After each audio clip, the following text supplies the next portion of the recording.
Hi guys. Okay, so watch this lecture, or listen to this lecture, I should say, and please take some notes. Okay, this is on the Spanish-American War. So just like a quick little overview, on April 11th, 1898, 2 months after the battleship USS Maine was destroyed by an explosion in Havana Harbor, President McKinley sent a message to Congress requesting authority to use the U.S. Armed Forces to end a brutal civil war in the Spanish colony of Cuba. Congress voted to support Cuban independence, to demand the withdrawal of Spanish troops from the island, and to authorize the use of force to achieve those objectives. On April 25th, after Spain broke diplomatic relations and declared war against the United States, Congress formally asserted that a state of war existed. In a whirlwind military campaign, the U.S. Army invaded Cuba and the U.S. Navy destroyed Spanish squadrons in the Caribbean and Manila Bay. Hostilities were halted on August 12, 1898. The two sides signed a peace treaty in Paris on December 10th, in which Madrid recognized Cuban independence and ceded Puerto Rico, the Philippines, and Guam to the United States. With its victory in the Spanish-American War, the United States claimed status as a global power, and in a relative absence of mind, it acquired something of an overseas empire. Americans had long been interested in the Spanish colony of Cuba, one of the last remnants of Spain's once great American empire. The island commanded critical maritime lines of communication into the Gulf of Mexico. American businessmen held substantial investments on the island, and during a major popular insurrection against Spanish rule, which is referred to as the 10 Years' War of 1868 to 1878, the American public generally sympathized with the rebels, but the U.S. government chose not to intervene directly. When the standard of rebellion against Spanish rule was raised again in 1895, Cuban leaders in the United States and their American sympathizers, including some with substantial business interests on the island, raised money and smuggled supplies and men into the island. Many Cuban leaders, including the famous New York-based writer Jose Marti, who died in a skirmish in 1895, admired much about the United States, but were suspicious of American intentions.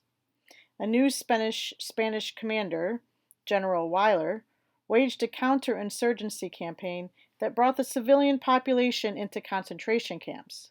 Those in the camps suffered greatly from poor sanitation and lack of food and medicine, and several 100,000 lives were lost on both sides, most of them non-combatants, out of a total population of less than 2 million.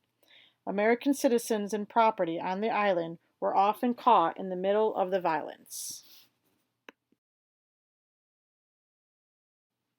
Okay, so the Spanish-American War is often referred to as the first, quote, media war. During the 1890s, journalism that sensationalized and sometimes even manufactured dramatic events was a powerful force that helped propel the United States into war with Spain. Led by newspaper owners William Randolph Hearst and Joseph Pulitzer, journalism of the 1890s used melodrama, romance, hyperbole to sell millions of newspapers, a style that became known as yellow journalism. The term yellow journalism came from a popular New York World comic called Hogan's Alley, which featured a yellow-dressed character named the Yellow Kid. Determined to compete with Pulitzer's World in every way, rival New York Journal owner William Randolph Hearst copied Pulitzer's sensationalist style and even hired Hogan's Alley artist R.F. Occult away from the World. In response, Pulitzer commissioned another cartoonist to create a second Yellow Kid. Soon the sensationalist press of the 1890s became a competition between the Yellow Kids, and the journalistic style was called yellow journalism. Yellow journalism, like the New York Journal and the New York World, relied on sensationalist headlines to sell newspapers. William Randolph Hearst understood that a war with Cuba would not only sell his papers, but also move him into a position of national prominence. From Cuba, Hearst's star reporters wrote stories designed to tug at the heartstrings of Americans. Horrific tales described the situation in Cuba, female prisoners, executions, valiant rebels fighting, and starving women and children figured in many of the stories that filled the newspapers. Okay, but it was the sinking of the battleship Maine in Havana Harbor that gave Hearst his big story, war. After the sinking of the Maine, the Hearst newspapers, with no evidence, unequivocally blamed the Spanish, and soon the U.S. public opinion demanded intervention. Today, historians point to the Spanish-American War as the first press-driven war, although it may be an exaggeration to claim that Hearst and the other yellow journalists started the war. It is fair to say that the press fueled the public's passion for war. Without sensational headlines and stories about Cuban affairs, the mood for Cuban intervention may have been very different. At the dawn of the 20th century, the United States emerged as a world power, and the U.S. press proved its influence.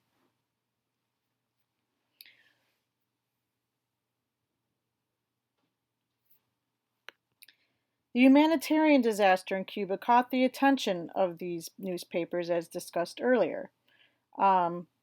Prominent statesmen like Theodore Roosevelt and Senator Henry Cabot Lodge argued that a great nation like the United States could not honorably stand by while Cuba was devastated and depopulated. They argued that American weakness on its own doorstep would embolden the European powers to challenge the U.S. hemispheric interest and global aspirations. These war hawks, following the geopolitical arguments made popular by Captain Alfred Thayer Mahan, stressed the strategic importance of Cuba. This plays into, where Cuba is in location to the United States. It's only 90 miles away. So again, that's a very important factor to remember. Through early 1898, however, those who opposed American military intervention in Cuba held the upper hand. The devastation caused by the Civil War was still within living memory. White Southerners in general feared that war over Cuba would be fought in the interest of the industrial North and lead to a stronger federal government. Many Americans, not just Southerners, regarded the African Hispanic peoples of Cuba through the prism of race as an, quote, inferior people, not worth fighting about. Businessmen who did not have a major stake in Cuba were concerned that war would destabilize precarious financial markets, and the anti-interventionists pointed to serious human rights abuses by the insurrectors and argued that security and honor for the United States meant staying out of the quarrels of others, or in other words, staying out of the business of other countries. President Grover Cleveland, a Democrat, was in office when the insurrection first broke out. He was decidedly in the anti-interventionist camp. Cleveland sought to protect American citizens and property while encouraging a peaceful settlement of the conflict. Republican President William McKinley, who assumed office in March of 1897, likewise sought a diplomatic solution in which Spain would grant substantial autonomy to Cuba. McKinley also explored the possibility of purchasing the island from Spain. The government in Madrid did not feel it could make such concessions. However, in light of strong domestic opposition to surrendering the last vestiges of the Spanish Empire, Spain offered only limited reforms and recalled General Weyler. The Cuban insurrectors who wanted complete independence from Spain and from the United States also rejected compromise. Moderate Republicans and some key Democratic leaders, including William Jennings Bryan, called for intervention on humanitarian grounds. In February, two events crystallized U.S. opinion in favor of Cuban independence. First, the Spanish minister in Washington, Delome, wrote a letter critical of President McKinley that fell into the hands of the Cuban Junta in New York. Its publication caused a sensation, but Sagasta quickly recalled Delome, and a few days later, however, the battleship Maine, which had been sent to Havana to provide a naval presence there, exploded and sank, causing the death of 266 sailors. McKinley, strongly opposed to military intervention, ordered an investigation of the sinking, as did Spain. The Spanish inquiry decided that an internal explosion had destroyed the vessel, but the American investigation claimed an external source. Historians disagree whether McKinley reluctantly now followed an enraged American public into war or whether he actively shaped that opinion. The president insisted on Spanish acceptance of U.S. arbitration. He declined the offers of European powers led by Germany and France to mediate the dispute. His congressional supporters carefully orchestrated a joint resolution that supported Cuban independence and authorized the use of force. To promote cooperation with the Cuban insurgents and reassure European powers of U.S. intentions, the resolution included an amendment offered by Colorado Senator Henry Teller, which forswore any future American claim to sovereignty over Cuba.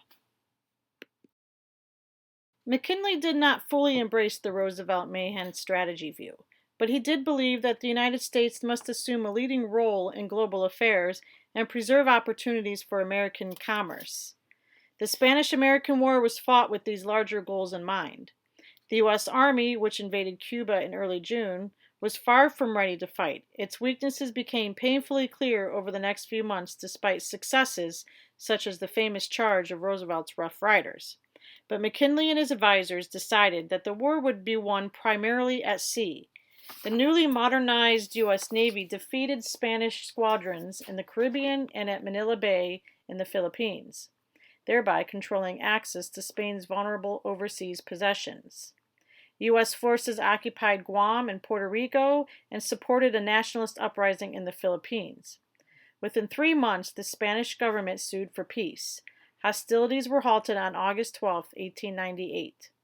The two sides signed a peace treaty in Paris on December 10th.